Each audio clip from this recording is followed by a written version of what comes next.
तो जो अधिकारी समय से प्रतिवेदन नहीं दिया, जिसके कारण पंचायत सरकार भवन बनाने में विलंब हुआ। सारी जगह पे एक साथ काम नहीं किया जा सकता। अभी माननीय मंत्री जी का उत्तर है कि पत्रांक 120/24/26 को, यानी महोदय फिर रिमाइंडर भेजे हैं।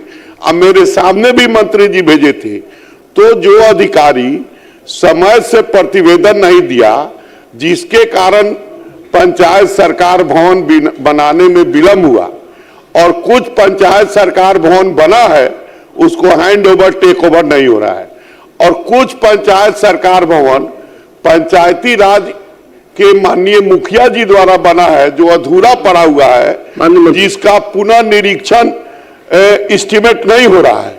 तो माननीय मंत्री महोदय से पूछना चाहते हैं कि जो अधिकारी विलंब से प्रतिवेदन दिए उनके खिलाफ जो पंचायत सरकार भवन अधूरा पड़े हैं उसकी क्या नीति है, जो पंचायत सरकार भवन बने हैं उसके रख रखाव का क्या नीति है, ये महोदय बताना चाहेंगे।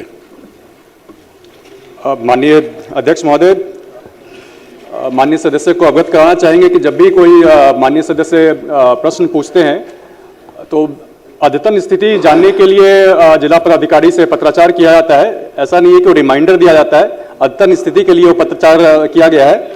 ऐसे आपको माननीय सदस्य को जानकारी दे देते हैं। आपने चूंकि इसमें 9 पंचायतों का जिक्र किया है, उसमें से आप सही बता रहे थे अक्टूबर 2025 में शिलान्यास का काम किया गया था।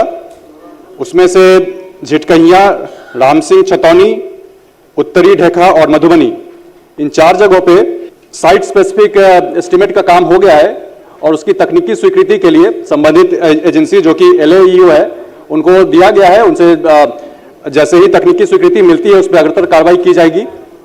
इसके अलावा बरदाहा का आपने जिक्र किया है। बरदाहा में भी भवन निर्माण विभाग के माध्यम से निर्माण कराया जा रहा है और कार्य प्रगति पे है। ग्राम पंचायत पंडितपुर और सलेमपुर, यहां भी LAEO के माध्यम से निर्माण कराया जा रहा है, कार्य प्रगति पे है। सूर्यपुर और रामगढ़वा का भी जिक्र किया है, यहां पे निर्माण कार्य पूरा हो चुका है और भवन क्रियाशील भी है। तो चूंकि पूरे बिहार में 8000 से ज्यादा पंचायतों में पंचायत सरकार भवन का काम किया जाना है। काम चरणबद्ध तरीके से हो रहा है। सारे जगह पे एक साथ काम नहीं किया जा सकता चूंकि चरणबद्ध तरीके से, इसलिए आपको देखने को मिल रहा है कहीं पे काम शुरू नहीं है, लेकिन इसको टाइमलाइन के साथ काम पूरा करना है और काम चल रहा है। माननीय मंत्री जी, जो मुखिया के द्वारा काम कराया जा रहा था अधूरा छोड़ दिया गया है, उस पर क्या हो रहा है? नहीं, कुछ जगहों पे माननीय मुखिया जी के द्वारा काम किया जा रहा था। चूंकि वो फर्स्ट फेज में काम शुरू हुआ था, काफी देरी हो गई है उसमें कुछ जगहों से डिमांड आ रहा है उसका एस्टिमेट बढ़ाने का। तो विभाग जहां कहीं भी कोशिश कर रहा है, अगर एस्टिमेट बढ़ा के 20% का उसमें प्रावधान है, अगर 20% एस्टिमेट बढ़ा के काम पूरा किया जा सकता है तो उसको भी टेकअप किया जा रहा है। तो संजय कुमार पांडे, बैठे पर मुझसे बात आ गई। अध्यक्ष महोदय, उत्तर प्राप्त है लेकिन मैं पूर्ण संतुष्ट नहीं हूं। पूरा पूछ लीजिए।